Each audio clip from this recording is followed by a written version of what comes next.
So that part that's talking about in Revelations, you can have the scriptures, Ezekiel 9 and 4.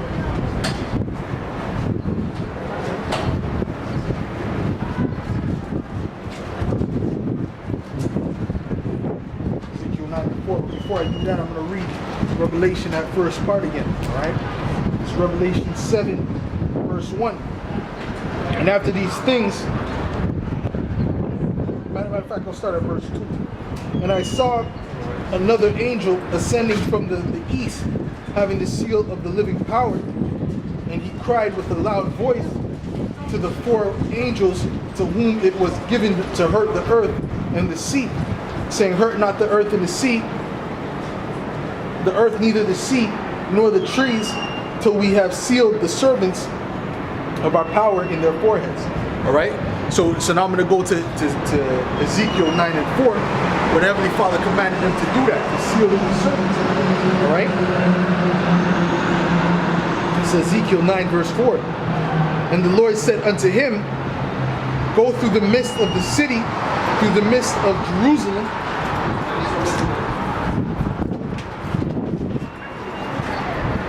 and set a mark upon the foreheads of the men that sigh and that cry for all the abominations that be done in the midst thereof.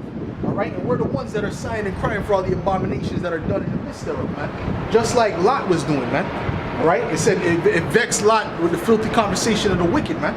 Alright? He was vexed. It vexed his righteous soul. Alright? The same way when we walk around this society, we're at work, wherever, we hear these wicked conversations these people have, man. Alright? We see the wickedness that these people do. Alright? So we know, guess what? It vexes our soul the same way it vexed Lot's soul. Alright? But that's why Lot was delivered out of Sodom and Gomorrah, and the rest of those people got burnt up. Alright?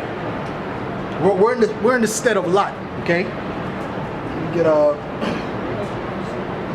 and to the others he said in mine hearing, go ye after him through the city and smite. Let not your eyes spare, neither have ye pity. Alright? And the angels don't have pity, man. The angels do what Heavenly Father commissioned them to do, man. Alright? They do the will of the Most High. That's what pleases them.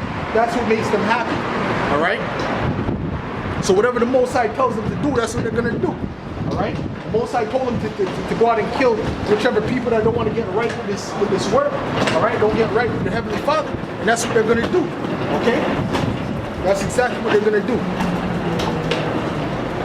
Slay utterly old and young, and maids and little children and women, right? So no, everyone's gonna get it, okay? Everyone's gonna get it. But come not near any man upon whom is the mark, and begin at my sanctuary. Then they began at the sanctuary of the ancient men, which were before the house. So the judgment is gonna start with Israelites, man.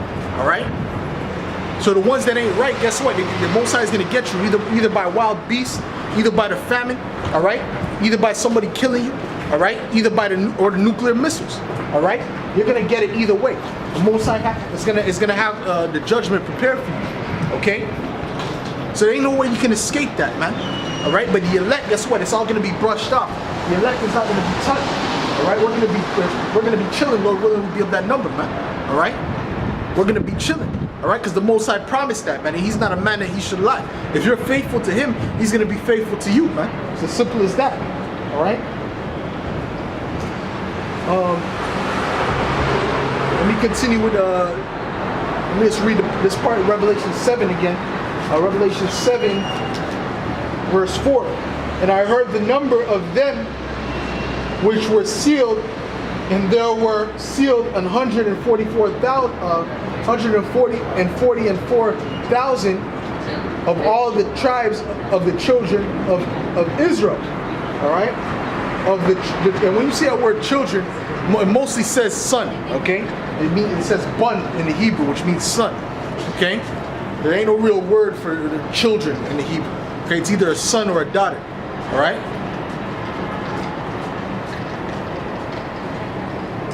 Of the tribe of Judah were sealed 12,000. Of the tribe of Reuben were sealed 12,000. Of the tribe of Gad were sealed 12,000. Of the tribe of Asher were sealed 12,000, and on and so forth, man. Going into all the tribes of Israel, man. All right, which were going to be sealed. All right, which are going to be sealed or are already sealed. Okay. So that's what it's going into, and once they're sealed, that's when that destruction is going to come. All right, and we can clearly see it's getting brewed up right now. All right, because in the Middle East it's just getting hotter and hotter. Okay, you got Trump out there. Trump is going to be that main guy to get that thing popped off. All right, because all these other nations, right, including the allies of America, have to turn on America. All right, and once that happens, that's when that World War III is going to be ensued. Okay. Or I should say, excuse me, that's when the nuclear missiles are going to be shot off. Okay, after the allies of America turn on them as well. Okay, that's all part of it, man. It's all part of the prophecy. Okay, but the main thing that has to happen is that the 12,000 out of each tribe have to be sealed. Okay, the 12,000 men. All right, and from there, the 1/3, the great multitude that you see after that. Okay, that consists of men, women, and children. Okay. Let me matter of fact, let me jump down to that. This is Revelation 7 verse 9. After this I beheld, and lo, a great multitude, which no man could number, of all nations, and kindreds, and people, and tongues, stood before the throne, and before the Lamb, clothed with robes, and palms in their hands, and cried with a loud voice, saying, Salvation to our power, which sitteth upon the throne, and unto the Lamb. All right, so that's what's gonna happen, man. All right, after that, the great multitude is gonna come, man. They're gonna come to Yahushua, man. All right, so that's it, man. All right, and like it was reading in Ezekiel 9 and 4, he told the angels not to touch the men who had the seal on their forehead.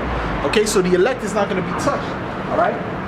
These other people are going to be getting destroyed by whatever, wild animals, whatever happens, man, whatever's out here, man, a famine, okay? They're going to be killed or whatever, okay?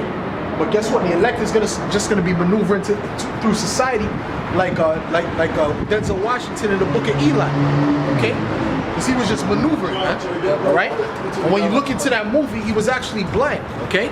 But guess what? He was the only one that was really maneuvering like that, man, all right? He didn't touch it, okay? Because what? And also and it was based upon the Bible. That movie was based upon the Bible. Okay?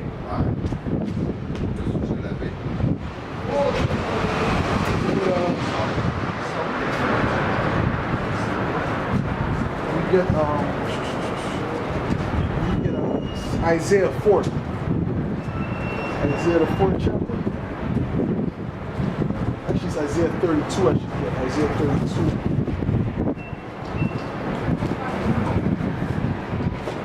Isaiah 32.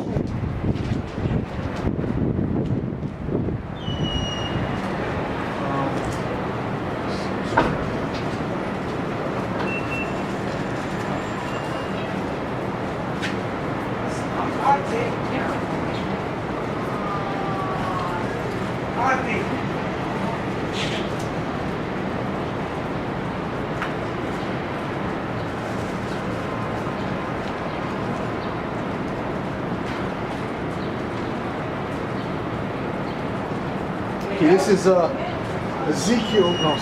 Isaiah 32, verse 2. All right? And a man shall be as a hiding place from the wind, and a covert from the tempest, right? And a covert from the tempest, right? As rivers of water in a dry place, as the shadow of a great rock in a weary land. All right? So that's what a man is going to be, but that's really talking about a man of the Lord. Okay? One of the elect, okay? Because guess what? We're not going to be bugging out like these. These people are going to be going crazy when that time. They're going to be running up and down like chickens with their heads cut off, man.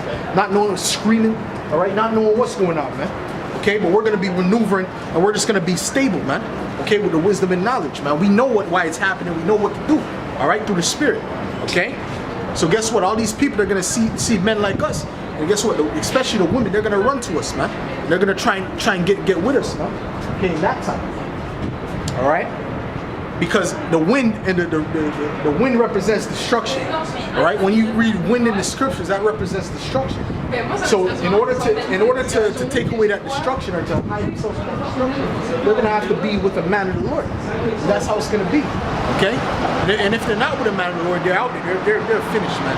Okay? A woman in a time of calamity, man, that's the most vulnerable thing there is, man. Okay?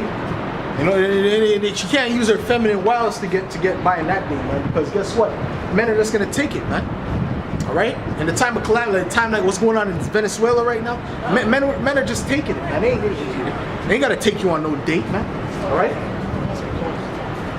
the hell they gonna go on a date for, man? They don't even have money right now. Their money ain't worth nothing. Okay, so guess what, man? That's what's gonna happen. That's what it's gonna boil down to. Okay,